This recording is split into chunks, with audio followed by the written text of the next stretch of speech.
Bueno, en esta clase vamos a hablar de otro de los tratamientos para el cáncer, el tratamiento quimioterápico y sus fundamentos. El término quimioterapia fue acuñado por el químico alemán Paul Ehrlich, ganador del premio Nobel en 1906. Eh, Él originalmente se refirió en realidad a tratamiento de cualquier enfermedad por drogas o químicos. Especialmente se refirió con este término al tratamiento desarrollado por él para la sífilis con asfenamina, que se llamó el Salvarsan. Pero ya a mediados de los 50, el término empezó a usarse solo en referencia a las drogas usadas para tratar el cáncer. Repasemos las modalidades actuales de tratamiento oncológico. Ya vimos que la cirugía y la radioterapia se utilizan para tratar tumores sólidos cuando no hay presencia de metástasis en general, y la quimioterapia, la terapia blanco molecular y la inmunoterapia es la terapia sistémica del cáncer. Vamos a ver un poquito de historia de la quimioterapia. Vemos que en el año 1943, durante la Segunda Guerra Mundial, hubo un accidente en el puerto de Bari, en donde había almacenado gas mostaza, y lo que se vio es que los soldados presentaron depresión medular en todas las líneas celulares. Esto motivó a investigar el gas mostaza, y basados en este hallazgo, Alfred Gilman y Louis Goodman, si se acuerdan, yo por lo menos farmacología estudié del libro por ellos escritos, que eran de la Universidad de Yale, utilizaron la mostaza nitrogenada para inducir la remisión de linfomas en ratones. En 1948, un pionero de la oncología, Sidney Farber, en el Dana-Farber, se llama así actualmente, el hospital en Boston, demostró que la aminopterina, un análogo del ácido fólico, podía inducir una remisión de una leucemia linfoblástica aguda en un niño. Luego se desarrolló un compuesto más seguro a partir de la aminopterina, que es el que conocemos hoy, el metotrexate, y posteriormente la ciclofosfamida a partir de la mostaza nitrogenada. Y estas fueron las primeras drogas empleadas en quimioterapia. En el año 50 se describió la actinomicina D, que se desarrolló buscando un antibiótico, pero era muy tóxico para emplearlo como tal, y se le encontró una actividad antitumoral significativa, y hasta el día de hoy se lo usa mucho en los tumores pediátricos. En 1951, Hitchin y Elion desarrollaron la 6-tioguanina y la 6-mercaptopurina, que inhibían el metabolismo de las purinas y fueron ampliamente usadas en varios cánceres, pero con mayor eficacia en las leucemias y linfomas, sobre todo en las leucemias, hasta el día de hoy.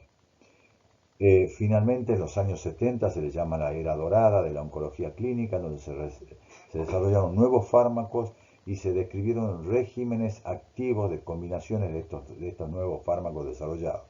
Se desarrolló una nueva clase de drogas que se llamaron las antraciclinas y los compuestos del platino, que cambiaron un poco la forma de tratar el cáncer. Se lograron curas en alguna forma de cáncer, en la leucemia, los linfomas y en el cáncer de testículo. Se encontraron respuestas significativas en algunos tipos comunes de cáncer, como el cáncer de mama, el de estómago, el cáncer de pulmón a pequeñas células. Y comenzó a usarse la quimioterapia para prevenir las recurrencias de cáncer de mama de alto riesgo, con el inicio de lo que se conoce como terapia adyuvante. Estos son los considerados como los padres de la oncología moderna: el doctor Vincent DeVita Jr. De Estados Unidos, dirigió el Instituto Nacional del Cáncer, y Gianni Bonadonna, del otro lado del Océano Atlántico, que dirigió durante muchos años con muchísimo prestigio el Instituto de Tumores de Milán en la ciudad homónima. Estos dos desarrollaron dos combinaciones de esquemas: DeVita el CMOP o el MOP para tratar los linfomas, y Gianni Bonadonna introdujo la antraciclina en el tratamiento del linfoma de Hodgkin con un esquema que hasta el día de hoy se emplea, que es la ABBD, de las siglas de las cuatro drogas, y también fue el pionero en el tratamiento adyuvante del cáncer de mama. En los años siguientes, que siguieron al desarrollo de estas drogas muy activas en el cáncer, en los años aparecieron los taxanos y los inhibidores de las topoisomerasas, drogas actualmente muy útiles. Y actualmente la investigación, sin embargo, está dirigida a búsqueda de agentes con blancos específicos, como anticuerpos monoclonales dirigidos a blancos específicos, modificadores de la respuesta biológica, inmunoterapia y últimamente terapia génica, dejando de lado el desarrollo de la quimioterapia que creemos que llegó a su máximo desarrollo hasta ahora. ¿Por qué la quimioterapia es importante? Porque como vimos ya en otras clases, el 70% de los pacientes con cáncer tienen una enfermedad diseminada al diagnóstico o la van a desarrollar durante su evolución. O sea, vamos a necesitar un tratamiento sintético y sistémico porque los tratamientos locales no van a ser suficientes. El tratamiento sistémico, los objetivos, curar, controlar o paliar. Curar en una infinidad de tumores que se curan solo con quimioterapia, tumores pediátricos, hematológicos y algunos tumores sólidos, y controlar produciendo remisiones prolongadas, disminuir la recurrencia y las progresiones de enfermedad, y cuando no se puede conseguir las dos cosas anteriores, tratar de aliviar los síntomas y mejorar la calidad de vida es el tercer objetivo del tratamiento sistémico. Conceptos básicos del crecimiento celular antes que veamos la quimioterapia. Eh, el uso de la quimioterapia se basa básicamente en el ciclo de la vida de las células y en la fracción de... Esta es la reproducción de una célula a través de una mitosis, la base del crecimiento celular, pero es parte... Si acá vemos, acá tenemos todas las fases de la mitosis que da las hijas, pero esta es la historia completa, en donde la mitosis es sola una parte, la división celular, a partir que das dos células hijas, entra nuevamente en el ciclo en fase que se llama G1 o intervalo 1. Acá a este nivel las células pueden salir del ciclo celular y quedarse en una forma como de reserva, en una forma que se llama quiescente, en donde las células no se está dividiendo activamente, pero tiene actividad metabólica para subsistir. Luego las células entran en la fase S, en donde ocurre la duplicación de todos los millones de pares de bases y duplicando completamente el ADN de esa célula. En la fase G2 o intervalo 2 continúa el crecimiento celular y la célula se prepara para la división que va a suceder luego en la mitosis. El tiempo de esto es muy variable, es fijo en la fase S, en la G2 y en la mitosis, que son menos de 24 horas, o alrededor de 24 horas, pero la fase G1 puede ser muy prolongada o muy corta dependiendo de cada tipo de tejido. Acá tenemos otro ejemplificado de nuevo a partir de la mitosis, dos células hijas, y como decíamos del G1 pueden ir a G0 y ese pasaje a G0 es completamente reversible porque en caso de necesidad, en los tejidos normales pasa lo mismo, las células G0 empiezan a dividirse y vuelven al ciclo, y esto por ejemplo pasa en un hepatocito, que normalmente está en G0, pero si uno reseca parte del hígado, el hepatocito en G0 vuelve al ciclo y se reproduce nuevamente el hígado. Esto pasa en las células tumorales, donde parte de las células de un tumor van a estar en esta fase G0. Acá en la fase G1, en este periodo de fase G1, hay un momento que se llama el punto de no retorno o restriction point, que está manejado un poco por el P53, si bien hoy sabemos que es un poco más complejo, que se le llama el guardián del genoma humano, porque cuando la célula viene alterada en su estructura, porque algo está mal dentro de la célula, este gen se encarga de hacer un autochequeo y si la célula está alterada puede enviarla a una muerte programada que se llama la apoptosis. Si esto está fallando, esta puede ser la génesis del cáncer y la célula va a pasar a dividir su ADN para continuar en el ciclo celular. Esto es importante porque en este ciclo celular es donde actúan fundamentalmente las drogas de quimioterapia. El otro concepto que teníamos que conocer de la biología es lo que es las poblaciones celulares y la cinética de las células tumorales. Y como decíamos, hay una proporción de células que están en G0 en un tejido tumoral, o en un tejido normal, pero vamos a hablar del tejido tumoral, y un porcentaje de células que se encuentran en ciclo dentro de un tumor dado. El porcentaje de células que están en G0 es el componente no proliferativo, son las células en G0, y células en ciclo es el componente proliferativo. La fracción de crecimiento de un tumor depende del porcentaje de células que se encuentran en el componente proliferativo. Así, una leucemia tiene el 90% de sus células en el componente proliferativo, dividiéndose activamente, y un cáncer de colon tiene solamente entre el 5 y el 10% de sus células proliferando. O sea, la gran mayoría de las células están en G0 y por eso crecen en velocidades diferentes.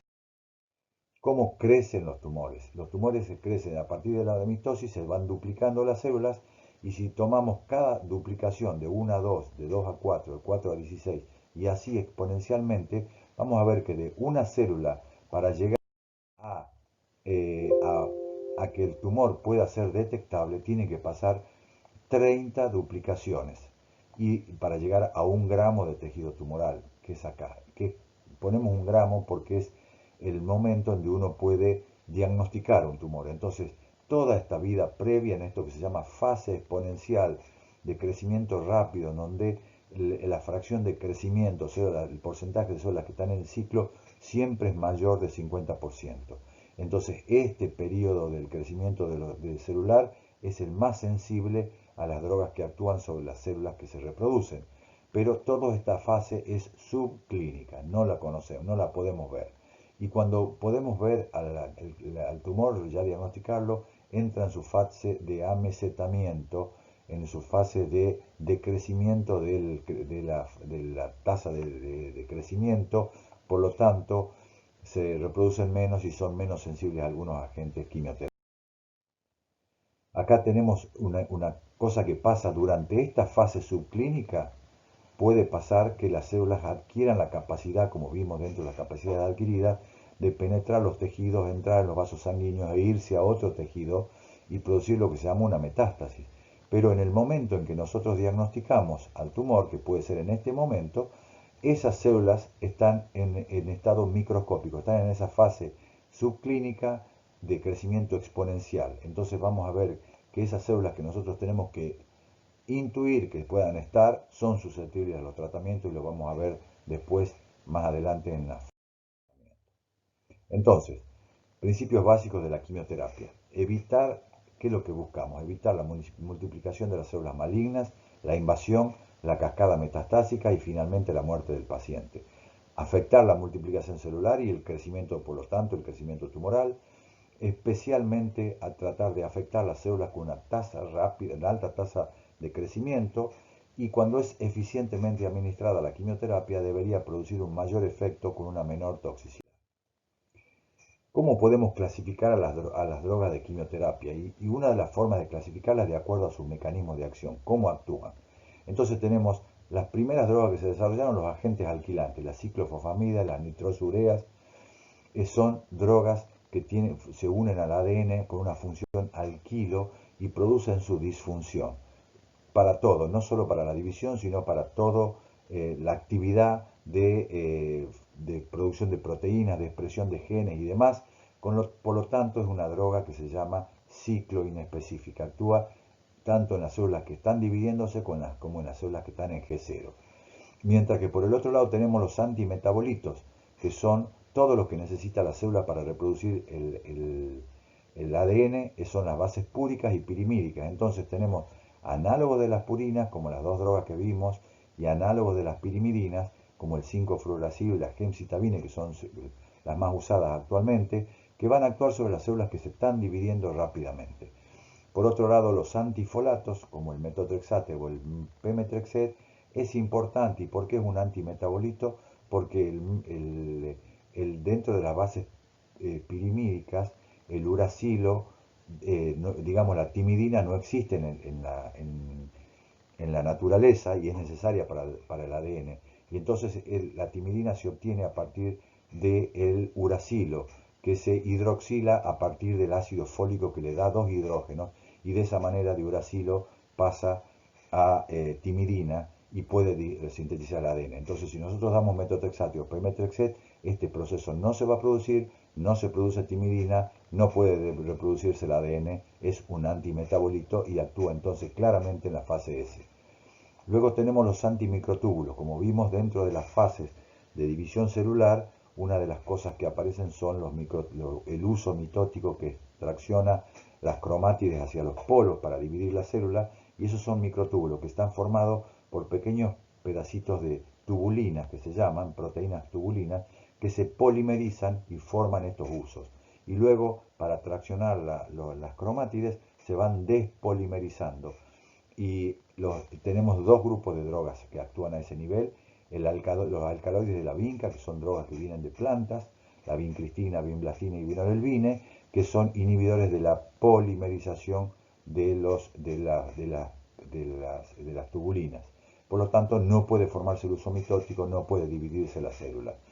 Y finalmente los taxanos, que actúan, el paclitaxel y docetaxel, dos drogas que se emplean muchísimo hoy en día, actúan inhibiendo la despolimerización. Entonces se forman el uso mitótico, pero como que queda duro y no puede traccionar las cromátides. Por lo tanto, todas estas familias de drogas de antimicrotúbulos se conocen también como venenos de mitosis. Actúan en la mitosis.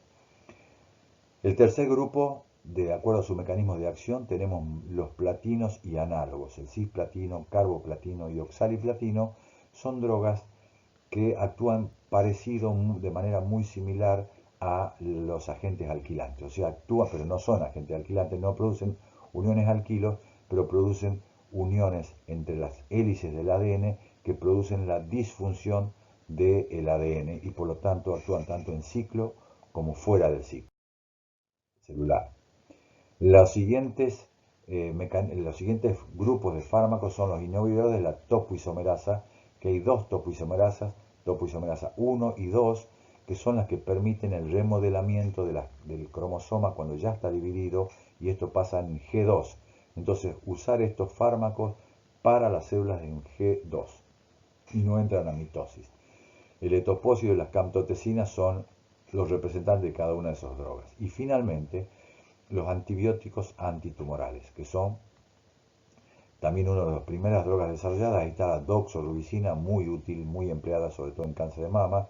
Se llaman drogas intercalares, todos derivan de antibióticos, por eso salen de hongos, por eso el sufijo es igual que los antibióticos: doxorubicina, daunomicina, bleomicina, mitomicina. ¿Okay? Todas son drogas intercalares, tienen una estructura espacial que se meten entre las dos hélices del ADN y producen su ruptura de una o de las dos cadenas y su disfunción también.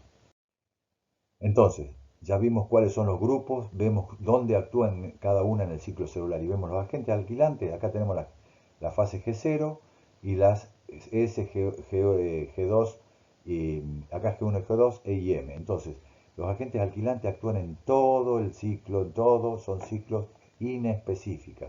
Los antibióticos antitumorales también actúan tanto en la fase S como en la fase G0 y G1. Son ciclo inespecíficas. Y luego tenemos la ciclo específica.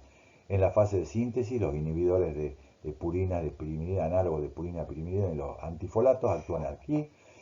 Y los venenos de mitosis, los alcaloides de la vinca y los taxanos, el docetaxel y el paclitaxel. Acá se pone que actúa también un poco en G0 y vemos por qué, porque se vio que la estructura de microtúbulos también constituye el esqueleto de las células y que ya se sabe que no es solo el esqueleto, sino que tiene funciones de transporte intracelular, y entonces los taxanos alteran todo ese transporte de nutrientes e información intracelular que hace que también produzcan la muerte celular fuera del ciclo celular. O sea que hoy se considera también a los taxanos como drogas. Si bien son venenos de mitosis, también son ciclo inespecíficas. Acá tenemos otra forma de ver el sitio de acción de los agentes citotóxicos, los antimetabólicos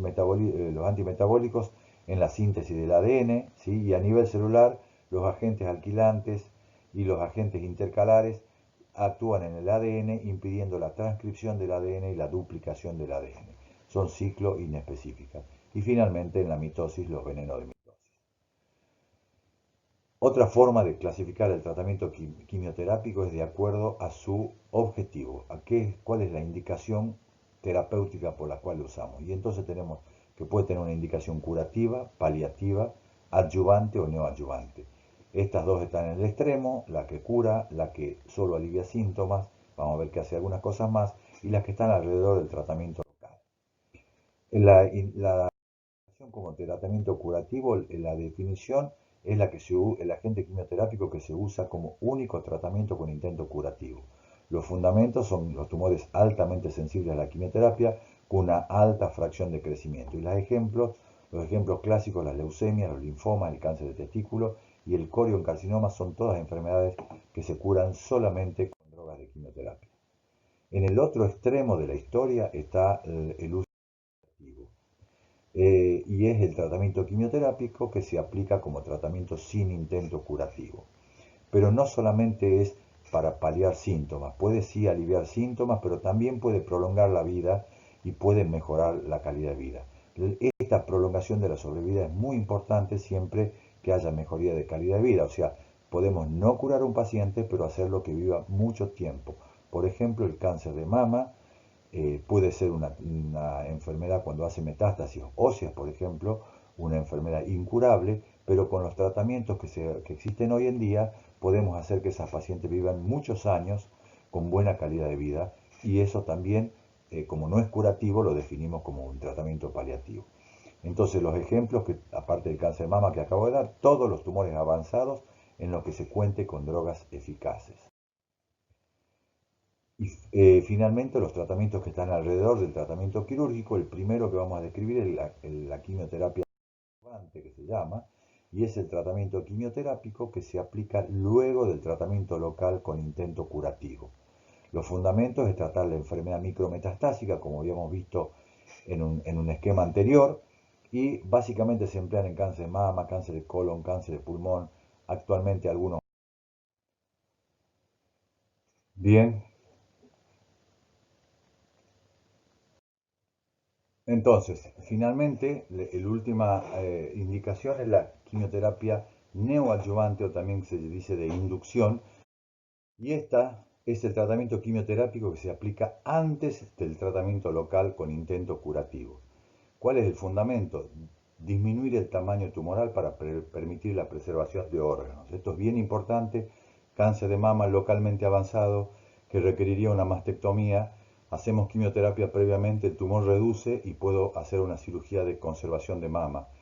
El osteosarcoma es otro ejemplo bien claro, que es un tumor que generalmente aparece en adolescentes, en los miembros inferiores, cerca de la rodilla, lo más frecuente, que muchas veces requería, o casi siempre requería la amputación del miembro, y aplicando quimioterapia previamente se puede disminuir el tamaño tumoral y preservar con una endoprótesis el miembro, lo cual es muy importante. En la laringe es otro forma importante con un tratamiento neoadyuvante impedir la laringectomía o impedir cuando tenemos un cáncer de recto bajo, impedir la operación de Miles, que es la amputación abdominoperineal y quedar con una colostomía definitiva. Si hacemos un tratamiento de quimioterapia o radioterapia previo a la cirugía, eso se achica el tumor y le da los 4 centímetros que por ahí son necesarios o son indispensables para hacer una anastomosis ultra baja y preservar el esfínter con todo lo que eso significa. Entonces, disminuir el tamaño tumoral para permitir la preservación de órganos, muy importante.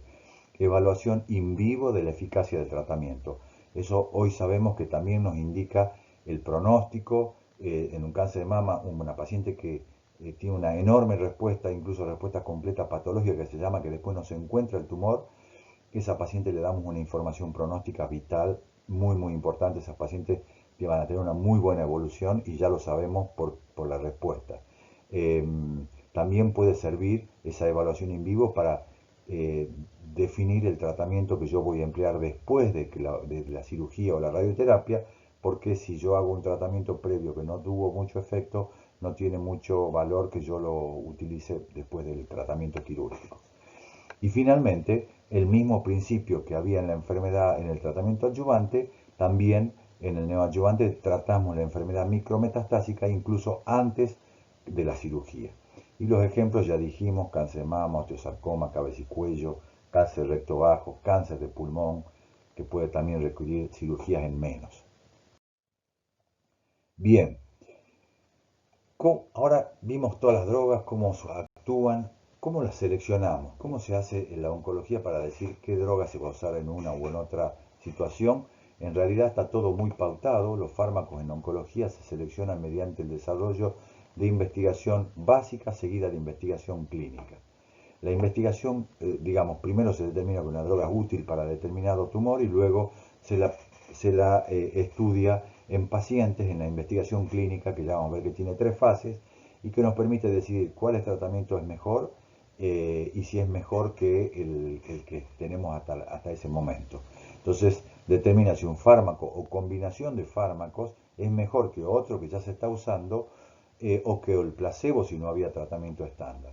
Entonces las drogas que vamos a seleccionar son aquellas drogas que demuestren beneficios, más beneficios por sobre la toxicidad, y en oncología, aunque en oncología se aceptan más efectos adversos que en otros fármacos, lo vamos a ver después. En la investigación se determina el beneficio de un fármaco en función de la tasa de respuestas, cuánto se reduce el tamaño tumoral, en la sobrevida libre de progresión, que es el tiempo que pasa desde que uno inicia un tratamiento hasta que la enfermedad empeora, o en la supervivencia global o sobrevida global, que es el tiempo que transcurre entre que empieza un tratamiento y el paciente se muere finalmente. Todo esto analizado teniendo en cuenta siempre la calidad de vida del paciente. ¿Tá? Si dos fármacos son similares en eficacia, se elige siempre el fármaco menos tóxico. Los fármacos deben emplearse en sus dosis y esquemas de tratamientos óptimos para obtener los mismos resultados que se obtienen en esos estudios clínicos, que son los que nos determinan qué se puede usar y qué no se puede usar en distintas patologías. Y para eso en el mundo hay guías y hay guías nacionales e internacionales que nos dicen qué medicamento se utiliza en cada situación oncológica que se presente y en cada diagnóstico, y todo eso está basado en información que surge de investigación clínica. Acordémonos que la investigación clínica se rigen en el mundo por esto que se llama GCP, que son las Good Clinical Practices, que hace que todas las investigaciones que se hagan en el mundo, siempre que se haga siguiendo estas pautas, es similar y es aceptada en todo el mundo. Esta fase tiene, después de la fase preclínica, sale del laboratorio una droga que parece promisoria y hay que empezar a evaluarla en distintas fases. Fase 1, fase 2 y fase 3 se llama la fase del estudio y vemos que las cosas que se evalúan en la eficacia, la seguridad, cómo se distribuye la droga, lo que se llama la farmacocinética, las respuestas y la dosis que podemos encontrar y el tamaño de la muestra vemos que se necesitan. Y vemos que en eficacia, en fase 1 menos, buscamos más seguridad y en fase 3 es lo que buscamos. En seguridad siempre buscamos la toxicidad y la tolerancia en todas las fases. La farmacocinética es mucho más importante al comienzo y no tanto al final. La dosis respuestas es más en la fase 2, que nos determina qué vamos a usar en fase 3, y el tamaño de la muestra se empieza en fase 1 con alrededor de 30, 50 pacientes hasta 100 pacientes. Fase 2 se puede hacer 200, 300 pacientes y en la fase 3 requiere 1000 pacientes o más. Eh, en la quimioterapia decimos dosis y esquemas. Hablamos de dosis y esquemas. El objetivo de la dosis es maximizar la dosis y minimizar la toxicidad. Se usan dosis estándares que están determinadas en los estudios clínicos, que en la fase 1 se va aumentando la dosificación hasta que se encuentra lo que se llama la toxicidad dosis limitante, y de ahí se baja un escalón y esa es la dosis que se va a recomendar para el uso en todas las personas. Pero sepamos que esa dosis que está recomendada para todas puede ser diferente en los distintos individuos porque cada uno tiene su forma de metabolizar las drogas y lo que para uno es tóxico para otro no, o lo que para uno es eficaz para otro no.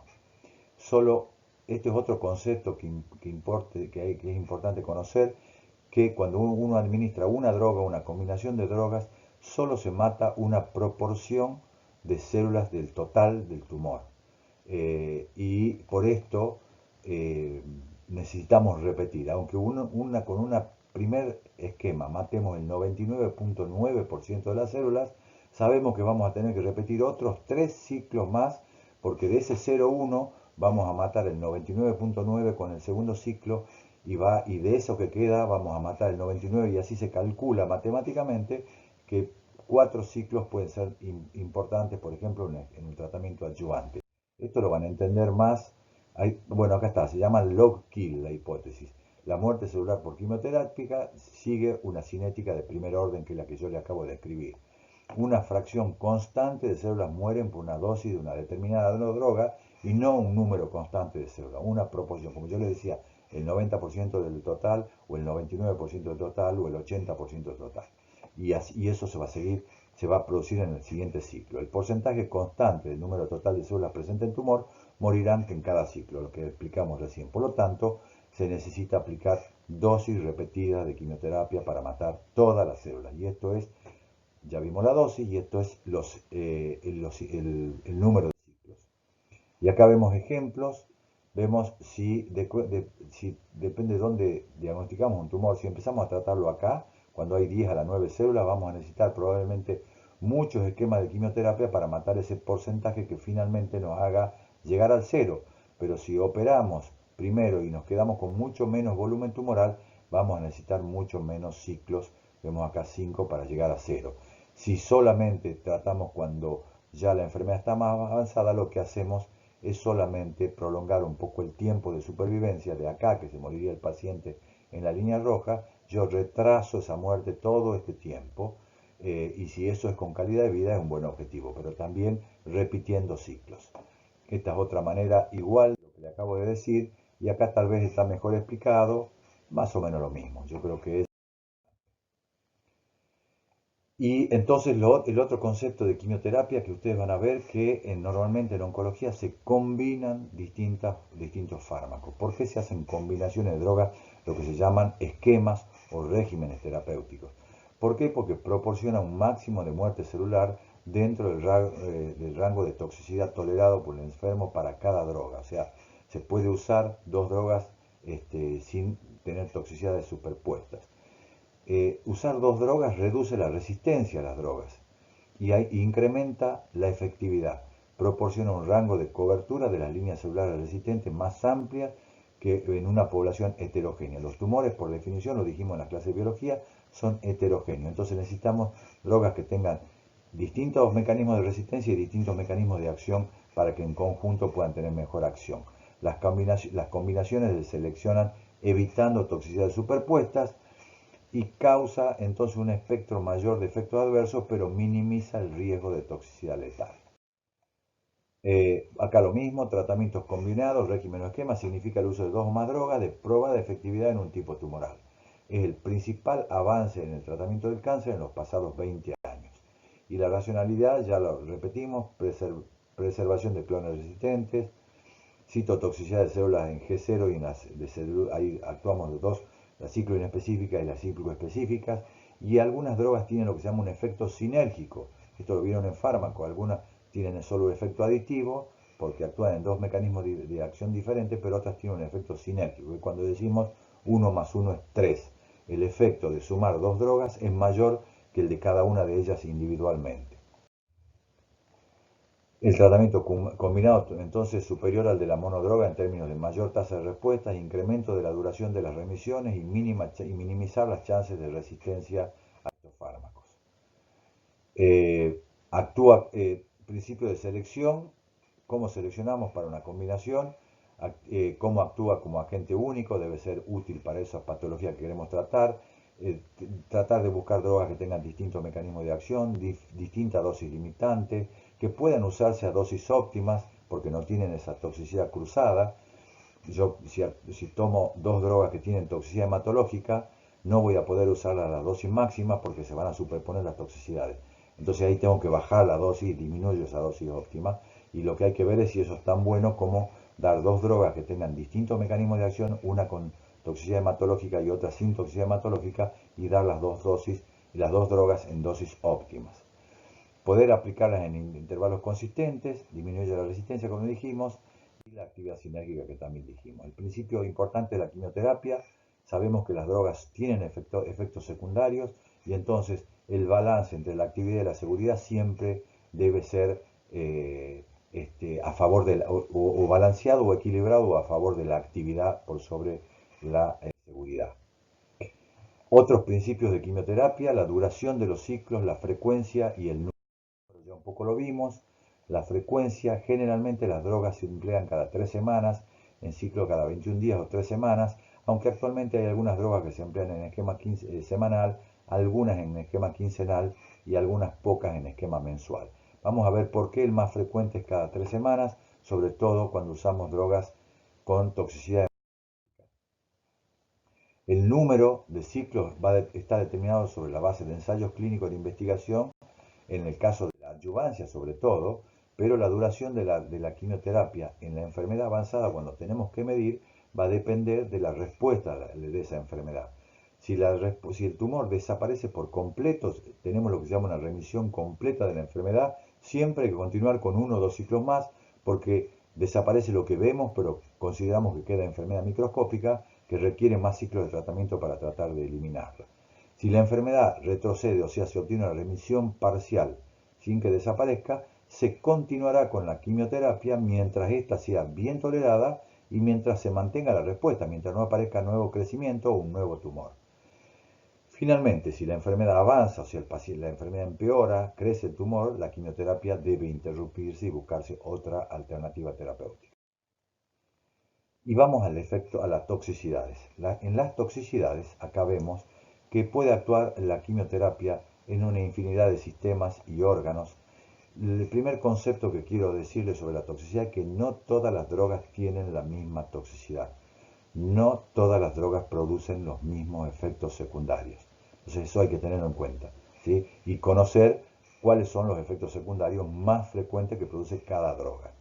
Entonces vamos a clasificar, acá vemos la toxicidad se evalúa en grados de severidad, estos conceptos algunos, se evalúan grados de severidad definidos internacionalmente con una escala conocida como CTC o Common Toxicity Criteria, criterio común de toxicidad que está estandarizado en todo el mundo y se acepta esta graduación, sirve mucho en la investigación cuando estamos desarrollando un nuevo fármaco.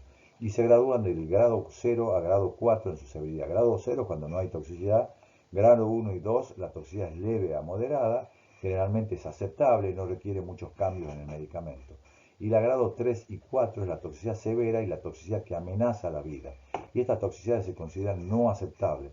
Si estamos en un estudio de fase 1 y los pacientes presentan mucha de esta toxicidad grado 3-4, se disminuye la dosis hasta cierto nivel en donde no se obtiene esta toxicidad y se ve si es eficaz. Generalmente determina reducción de dosis o interrupción de tratamiento. Un fármaco que sale de una fase 1, de una fase 2 y finalmente de una fase 3, en oncología se acepta que la posibilidad de tener una toxicidad severa generalmente sea menor del 10%. ¿Cuáles son las toxicidades que vamos a ver como las más frecuentes? Aunque hay muchas, pero las distribuimos en toxicidad hematológica, toxicidad digestiva, dérmica, toxicidad renal, hepática, neurológica y local. Estas últimas 4 son mucho menos frecuentes, pero vamos a describir algunos aspectos de ellas y sobre todo no la producen todas las drogas. La principal y la más conocida es la toxicidad hematológica, que la podemos dividir en las 3 líneas celulares. La neutropenia es la baja de glóbulos blancos, la plaquetopenia la baja de plaquetas y la anemia, como todo el mundo sabe, la baja de glóbulos rojos. Vamos a describir lo de la neutropenia primero y vamos a ver tiempo de aparición, duración. Esto es importante para entender y también para entender el intervalo de los ciclos que hablábamos inicialmente. Esto es la hematopoiesis que se produce en la médula ósea. Y vemos que desde la primera célula madre se divide, esta se vuelve a dividir, y si vamos por acá vemos que el promieloblasto viene por acá, que se sigue dividiendo hasta que el promielocito, hasta que da el mieloblasto. O sea, estas 3 divisiones se producen en la médula ósea, pero a partir de que aparece en la línea blanca el mieloblasto, luego sigue el promielocito, el mielocito neutrófilo, el metamielocito, el callado y finalmente el segmentado, que es el que sale de la circulación. Todo esto significa maduración de esa célula, va madurando, va diferenciándose, pero ya no se divide más. Entonces, en general, este grupo de células no son afectados por la droga de quimioterapia. Solo estas que se están dividiendo y estas tienen un potencial de recuperación del daño bastante rápido, cosa que no tienen las células tumorales y eso le da el beneficio terapéutico a las drogas de quimioterapia. Entonces, cuando nosotros aplicamos una droga de quimioterapia que tiene toxicidad hematológica, no se produce la neutropenia inmediatamente, si bien inmediatamente dejan de reproducirse estas células. ¿Por qué? Porque quedan todas estas células que se están diferenciando, es lo que se llama como pool de reserva medular. ¿Cuánto dura el mieloblasto hasta que sale el neutrófilo segmentado? 7 a 10 días. Entonces, este es el tiempo de aparición de la neutropenia. Después de 7 a 10 días de yo haber aplicado una droga de quimioterapia con toxicidad en la médula ósea, recién va a aparecer la neutropenia. ¿Sí? La plaquetopenia lo mismo, pasa lo mismo con, con el megacariocito, también tiene 5 a 7 días en diferenciarse y solamente se afecta a la que se divide, y lo mismo con los glóbulos blancos, aunque se afecta mucho menos. La neutropenia, 7 a 10 días aparece, dura 10 días. La recuperación de esas células madres y esas células, el promieloblasto y demás, es alrededor de 10 días. Entonces, a los 10 días ya está de nuevo produciéndose las células blancas y saliendo de nuevo maduras a la célula. Entonces, si sumamos 7 a 10 días más 10 días, son los 20, 21 días que requiere la neutropenia hasta recuperarse. Entonces, yo antes del día 21 hago un hemograma. Si los glóbulos blancos están en un valor adecuado, puede volver a hacer quimioterapia nuevamente. Y por eso entonces el ciclo dura 21 días cuando uno usa una droga con toxicidad hematológica. Si hay una toxicidad severa, cuando decíamos en grado 3 o 4, que es con menos de 1000 neutrófilos grado 3 y menos de 500 neutrófilos grado 4, se pueden usar factores estimulantes de colonia, GCSF se llamaban, y como el filgastrin, que es el más usado, que limitan la duración y la severidad de la neutropenia. Puede emplearse filgastrin también en forma profiláctica, ya que hay esquemas que pueden ser muy neutropenizantes, pero son muy eficaces, por ejemplo, ciertos esquemas en linfomas y leucemias, o en algunos tumores como el cáncer de testículo, que pueden requerir que empleemos filgastrin de manera preventiva para evitar neutropenias severas.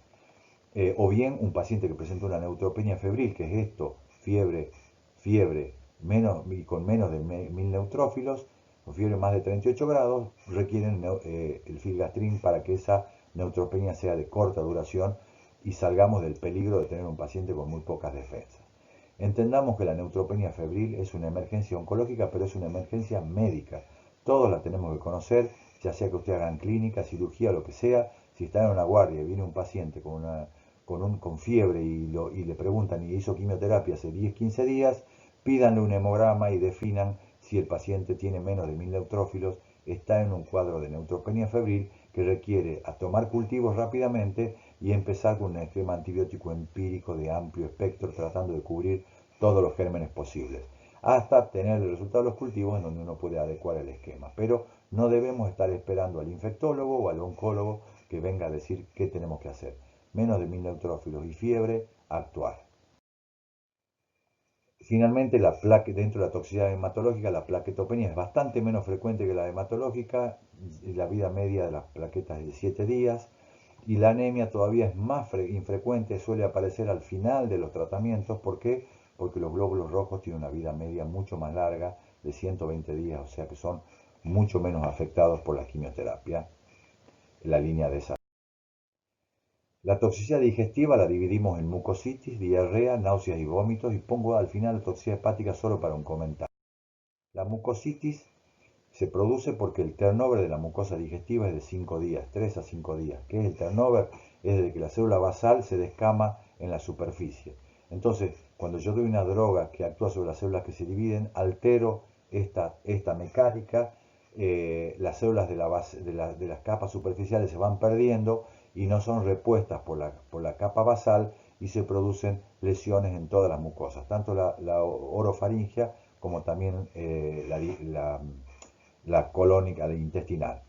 Entonces, más frecuente es esta toxicidad con las drogas cicloespecíficas que actúan sobre las células que se dividen activamente, tratamiento local con buches anestésicos, a veces hay que dar anestésicos, incluso morfina, porque pueden ser muy muy dolorosas, y si se asocian a neutropenia febril, mucositis o neutropenia febril, el paciente puede morirse por una sepsis rápidamente y debe ser tratado con vancomicina, también es otra emergencia. Acá tenemos ejemplos de mucositis grado 1, solo enrojecimiento, algo de ardor y dolor, pero no impide comer ni nada. Grado 2 aparece alguna llaguita que da dolor, incomodidad, pero se sigue pudiendo comer y alimentarse y tomar líquidos. Grado 3, llagas mucho más grandes que ya impiden, generan mucho dolor, impiden alimentarse adecuadamente, impiden hidratarse correctamente, pero todavía pueden tomar líquido los pacientes. Y grado 4 es cuando aparecen lesiones muy muy severas que imposibilitan tragar al paciente, muy dolorosas, y que requieren la internación y poner hidratación parenteral y muchas veces antibióticos para esto. Afortunadamente esta toxicidad se ve muy poco, generalmente nos manejamos con esta grado 1 y grado 2. La segunda toxicidad digestiva que vemos, la diarrea, igual que la mucositis, aparece 3 a 5 días después de la aplicación, es una diarrea secretoria, por lo tanto se debe tratar con loperamida en cuanto aparece, con más recomendaciones dietéticas y todo lo demás, pero la loperamida corta la diarrea por quimioterapia. Grado 1 son 3 deposiciones diarias, generalmente no se hace nada o se puede dar loperamida. 3 a 7 deposiciones es grado 2, más de 7 es grado 3 y grado 4 cuando hay una deposición en más de 10 deposiciones diarias y deshidratación que requiere internación y hidratación endovenosa. Eso también es muy poco frecuente. Náuseas y vómitos es la otra toxicidad que es bien frecuente, casi icónica en la quimioterapia. Siempre si decimos quimioterapia nos imaginamos a alguien abrazando el inodoro y vomitando, lo que en historia que nos dio las películas con amplia, con amplia difusión. Pero bueno, hoy sabemos que muchas drogas producen liberación de serotonina y esa serotonina actúa en receptores 5-HT3 que están en el bulbo raquídeo cercano, que es el centro del vómito y desencadenan las náuseas y el vómito. Esto era un problema serio antes del desarrollo de drogas que inhiben este fenómeno. Las primeras que se usaron son los inhibidores de 5-HT3, el ondansetron y similares, que reducen significativamente esta toxicidad y cambió la historia de la quimioterapia. Esto se desarrolló cercano al año 90, 95 más o menos. Previamente habían drogas que eran muy difíciles, que se llaman altamente emetogénicas, que requieren sí o sí esto porque antes tenían muchos vómitos. Hay drogas moderadamente emetogénicas y también sepamos que hay drogas levemente emetogénicas o que no producen náuseas y vómitos también y que no requieren ninguna conducta. Hay otra emesis aparte de la aguda que se manifiesta con vómitos, que es una emesis retardada, que generalmente es un estado nauseoso que dura alrededor de 7 días y que están producidas por neuroquinina 1 y actualmente contamos con inhibidores de neuroquinina 1 que se llama Prepitan, que se usan cuando empleamos drogas altamente emetizantes como el cisplatino o algunas combinaciones como doxo y ciclo. Con el aprepitan mejoran mucho esta emesis retardada. O sea que hoy podemos administrar quimioterapia con bastante mejor tolerancia que hace unos años. La hepática la puse ahí porque siempre los pacientes y muchas veces médicos dicen, uy, la quimioterapia te hace mal al hígado. No, prácticamente no existe. Hay muy pocas drogas que pueden producir transaminitis ocasional y transitoria como la gemcitabine, pero en general las drogas no afectan el hepatocito es muy noble. Lo que sí necesitamos del hígado es que el hígado esté sano y por eso siempre pedimos una función hepática, no porque lo afecten las drogas, sino porque el hígado es fundamental para metabolizar y eliminar la gran mayoría de las drogas de quimioterapia. Entonces un hígado que funciona mal va a producir que las drogas se metabolicen más lentamente y por lo tanto sean mucho más tóxicas, con aparición de toxicidades severas cuando no debería serlo. Entonces, el hígado sí lo controlamos, pero no porque produzca toxicidad, porque lo necesitamos para que elimine las drogas del organismo. Pasemos a la toxicidad dérmica, en donde vamos a ver la alopecia, el rash cutáneo, una toxicidad unguial y el síndrome de mano-pie. Y acá vemos la alopecia, que primero, acá la ponemos cómo quedaría la Gioconda. Y en general podemos tener varias representaciones de la alopecia, pero esto es lo que produce la quimioterapia. Acá la tenemos a esta chica que tiene cubierta su cabeza con un pañuelo, pero esta es una alopecia, generalmente no es universal, cae mucho. Hay alopecias, sin embargo, que son muy manifiestas y los pacientes finalmente con este tipo de alopecia o con terminan rasurándose. Entonces vemos esto, que no es lo habitual que se vea con quimioterapia. Hoy muchas drogas y sobre todo las drogas que actúan sobre el ciclo celular producen alopecia universal y es un problema sobre todo para las mujeres, muy sensible y esto se trabajó mucho para ver cómo se podía evitar. Actualmente hay estos aparatos que tienen una máquina que ven que tienen como nervaduras por donde se hace circular líquido muy frío y eso baja la temperatura del cuero cabelludo, se produce vasoconstricción, las drogas llegan en menos cantidad al folículo piloso y se disminuye muchísimo la caída del pelo con el uso de estos equipos. Hay acá en Tucumán, son un poco más o menos caros su empleo porque no están reconocidos por las obras sociales todavía, pero hay un grupo de mujeres que ha desarrollado un método más casero con estas sustancias que van congeladas. Por supuesto que la eficacia es bastante menor con esto, porque no se obtiene un enfriamiento constante y a la misma temperatura y temperaturas bajas durante todo el tiempo de la aplicación. Pero es una alternativa que siempre pueden usar las mujeres para tratar de evitar perder esto que es tan preciado que es su pelo. La toxicidad unguial, yo la pongo, no es tan frecuente, pero todos los pacientes preguntan qué es esto, se me manchan las uñas. Es como que la quimioterapia marca con una raya oscura el día que se hizo la quimioterapia. Esa es la toxicidad más frecuente, se ven así a veces uñas un poquito más cortajeadas, más débiles, pero después hay otras fármacos como el docetaxel que puede producir esto, que se llama onicolisis, que acá hay pus debajo de las uñas se pierden por completo por esto que se llama onicolisis. Esto es muy poco frecuente de ver, por otro lado. El rash cutáneo se ve poco con las drogas de quimioterapia, hoy se ven más con inhibidores del EGFR, del factor de crecimiento epidérmico, que lo van a ver en las terapias blanco, y se ven con la inmunoterapia en forma de rash alérgico, que también puede pasar y lo vamos a ver en inmunoterapia. No es algo que se vea con frecuencia en la quimioterapia. El síndrome de mano-pie es algo que se ve con algunos fármacos, sobre todo fluoracilo, la capecitabine, no se conoce muy bien la etiología, pero empieza a entumecerse, irritarse, empiezan con un poquito de dolor, eritema, se llama eritrodermia palmoplantar, porque aparece en las palmas de las manos y en las plantas de los pies, se empiezan a poner coloradas, sobre todo las puntas de los dedos, duelen un poquito, arden, se seca la piel, se resquebrajea y puede terminar lastimándose y finalmente con una toxicidad más severa, que esto afortunadamente no lo vemos casi nunca, pero la más frecuente es la de grado 1 y hay que saberla reconocer para individualizarla y suspender el tratamiento. Finalmente vamos a ver las toxicidades más raras, pero que tienen relación con algunas drogas. La toxicidad renal es muy poco frecuente, hay drogas como el cisplatino que son nefrotóxicas, producen necrosis tubular aguda si uno no tiene la precaución de darlas con las recomendaciones del caso, que es con una gran prehidratación y poshidratación para que no precipite en los túbulos y produzca la necrosis tubular.